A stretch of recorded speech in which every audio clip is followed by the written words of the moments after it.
Good evening, all. It's Saturday night, the 26th of August, here in muggy California. It's 10 to 10 at night, Saturday night. I just happened to be on Google Plus, and I went back and checked out the news feed and all this. Because there was supposed to be some protests going on, a prayer meeting in San Francisco with counter-protesters, and blah, blah, blah, blah, blah, and then you get the same shit in Berkeley this weekend. And the prayer meeting had itself a permit and all that. Everything's good to go. Well, lo and behold, the city of San Francisco found a way to stop it. This is the city of free speech and free love and all that other good crap. But since the prayer meeting, they say, even though it's run by a Japanese American, it was nothing but a white supremacist meeting, and which strikes me as odd. So they decided to wall off the park, put a fence around it. And then outside the fence, they put a bunch of riot cops to keep anybody from getting in there. That's all well and good. People canceled because they heard all that. Thing is, counter-protesters came out and declared themselves having a victory because they stopped people from speaking. You know, they stopped the so-called Nazis. I'm so sick of everybody throwing that word around. People throwing around the word Nazis have no clue as to what the Nazis were all about. If they were, they would take a look at these counter-protesters and their symbols and their flags and their tactics, and they would change the designation of what they're calling everybody else. Because if you take the tactics that these counter-protesters, what do they call them, anti-fascist people are using, are the same tactics the brown shirts used in Germany before World War II to start the Nazi Party. You take a look at the way their flag is designed, and you change a couple symbols in it, it looks exactly like the Nazi flag originally looked.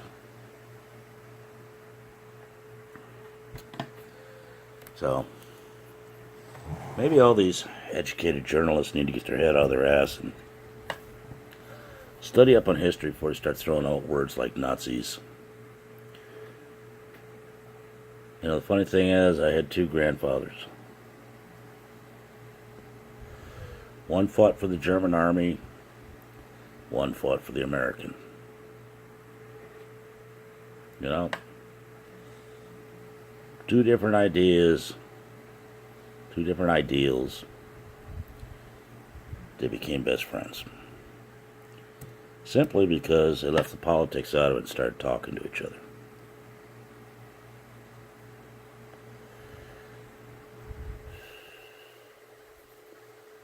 I don't know about anybody else, but this old redneck's getting real tired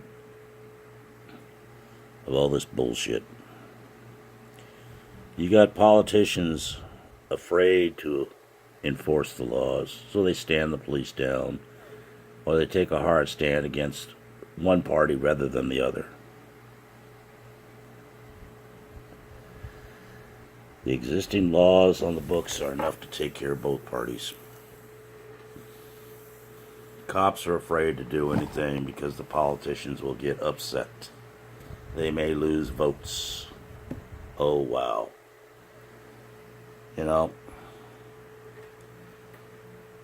the news media on both sides of this is trying to push it into something bigger than a molehill.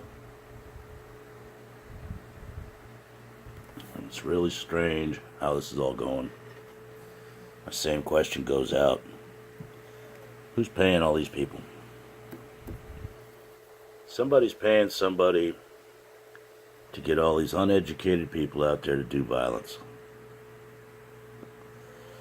It's either that, or you might as well just hang up all your badges, and your city officials need to just go home because all you're proving is you're letting the thugs run the streets.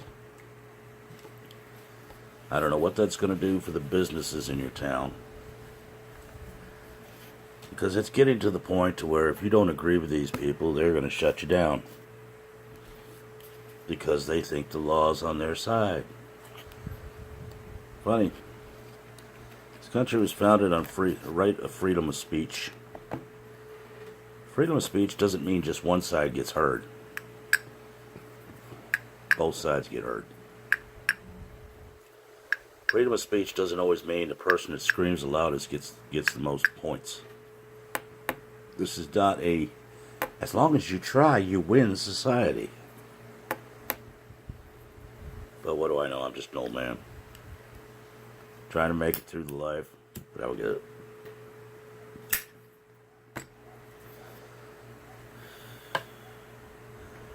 The other thing that's irritating the hell out of me, and I don't know about anybody else, but on Google Plus, the homepage, the last couple days I'm starting to see very active KKK recruiting posts out there.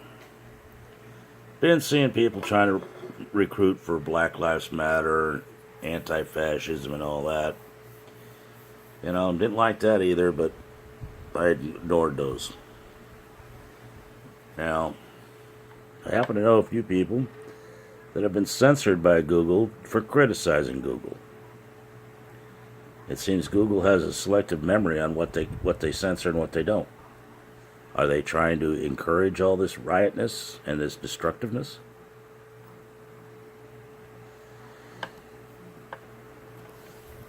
Are they playing right into the same playbook as everybody else?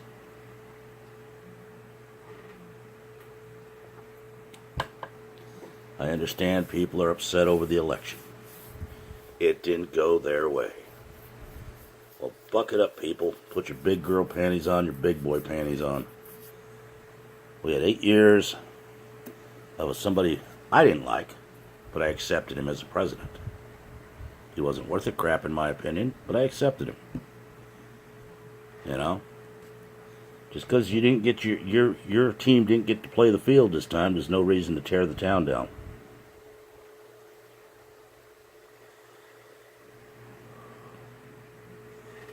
I've said it many times. There's good on both sides, there's bad on both sides. All the good is being drowned out by all this evil and the violence, the rioting, the destruction.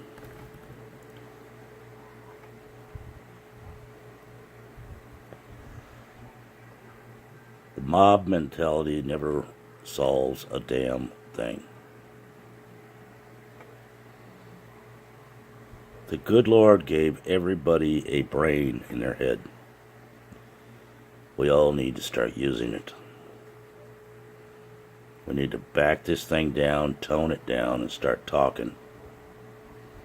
Or pretty soon it's not going to be clubs that are being swung. It's going to be bullets that are flying. I hate to see it come to that.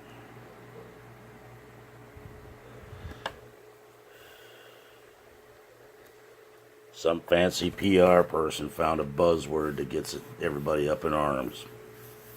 So everybody's going to jump on this bandwagon of, oh, I'm going to get my name on the news. Oh, I'm going to do this. I can do this. Nobody's going to touch me. It's funny how people that have been videotaped, punching people, destroying cars, destroying property, and they've been ID'd by the security cameras and the videos, are never charged. Funny how that happens.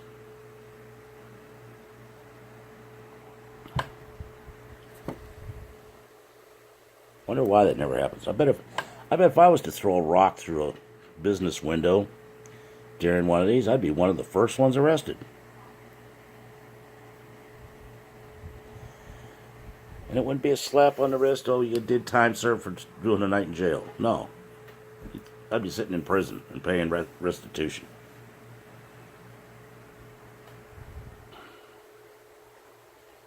What the hell has gone wrong with this country that people can't talk?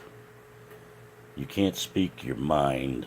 That we all got so indoctrinated and politically correct that we have to just try to destroy everything. It takes a long time to build something. It takes a very short time to destroy it. But the day's coming. Mark my words. When common everyday folk like myself are going to get totally fed up with all the politicians' bullshit of letting the thugs run the streets. And the streets are going to run red. One way or the other. Now, people will say that's a threat. I don't think it's a threat. I'm looking at our history. The American people can be pushed so far. But even in this mamby-pamby society, there are those that still have a backbone and still remember what the Constitution stands for, what America stands for. This is not a third world country.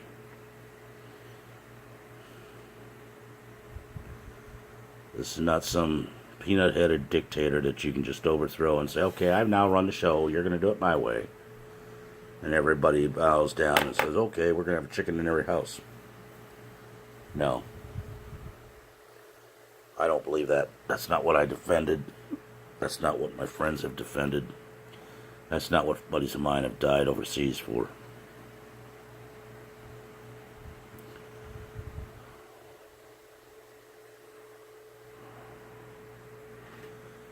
Most of these people doing this appear to me to be young,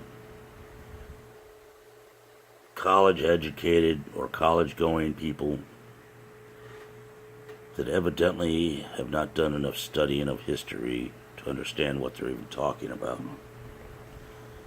They're looking at it, oh, I get to cause mayhem, and hell, it's all good time, let's go have a beer afterwards. Speaking of which, here's to the vets.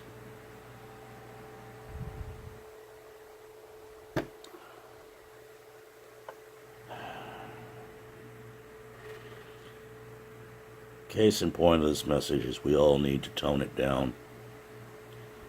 If Google is going to censor the internet, then censor all these hate-filled sites on both sides.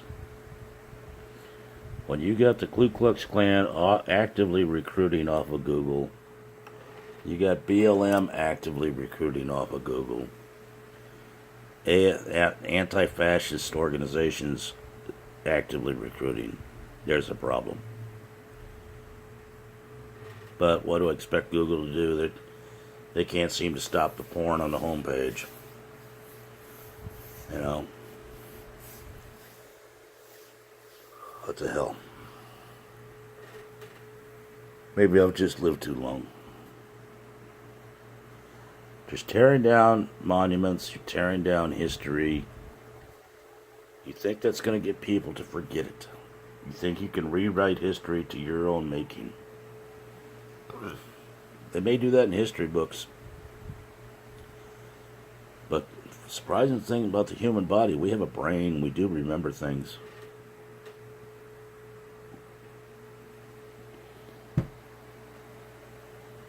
The first history lessons were the spoken words.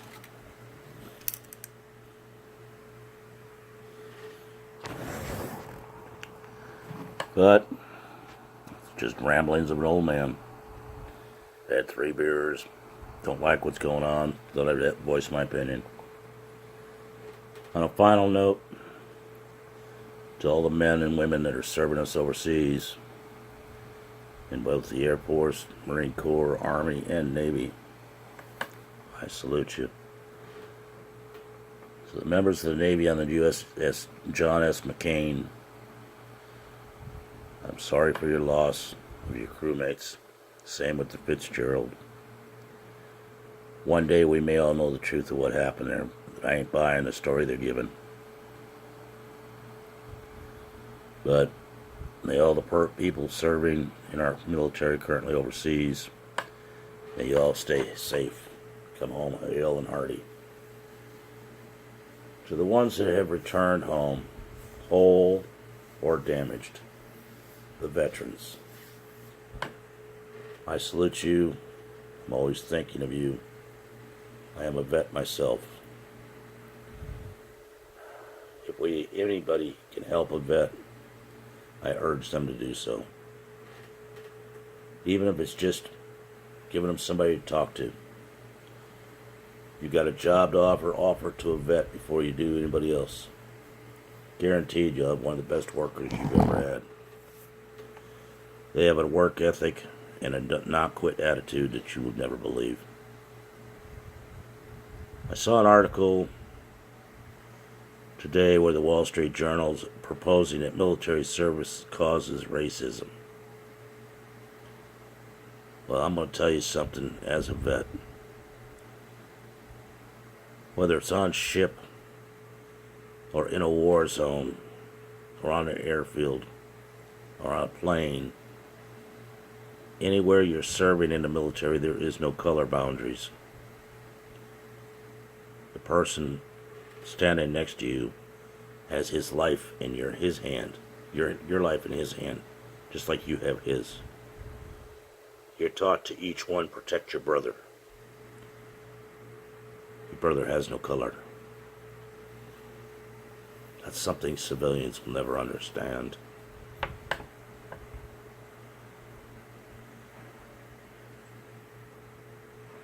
Everybody wants to blame the vets for everything. I say this to the vets.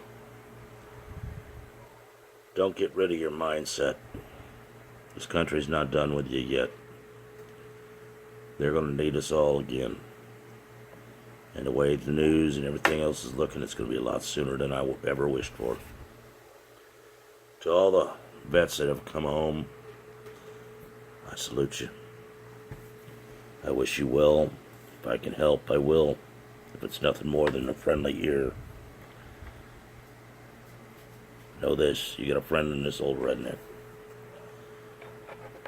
Well, if anybody bothers to watch this or listen to it and wants to share it, please do. I'm trying to give words of wisdom. I don't personally believe in either one of the sides, except the side of getting this country back on its feet. We can't get this country back on its feet and provide for our own people if we're tearing at each other's throats. As far as the refugee problem goes, that needs to stop. We don't need to bring any more refugees in this country until we can take care of the homeless we have already. You look at any city, big and small, you're going to find people living on the streets. Granted, some of them have mental health issues and they want to stay there. Not all of them are that way. You have veterans living on the streets. You got families living on the streets because circumstances, they lost their house. They're doing the best they can with what they got. You want to keep having this welfare state going. This message is to the government, both city, state, and federal. You want to keep having a welfare program going to where everybody's dependent on their paycheck. Fine, give them a check. Give them a part-time job holding a street sign, watching a daycare, something. Make them feel like they're earning that money. A man and a woman's pride will go up extremely if they feel they're earning the money. If they don't feel they're earning it, it's just a paycheck that they get every day for staying awake, watching TV on the couch, whatever. You give a man or a woman a job, a purpose, a way of earning a living, you'd be surprised at how much pride they take in it. But we have generations of people living off the government dole and don't really give a shit. They figure it's their due. I could be wrong. If I am, tell me so. You can reach me at redneckrebel1956@gmail.com. Or if I post this, you can comment at the bottom of the video. To all my friends, a few followers I've got, the ones that take the time to actually watch this 20-minute video, I salute you. I wish you well. Good night, good day. Enjoy the rest of your weekend. It's the old redneck out.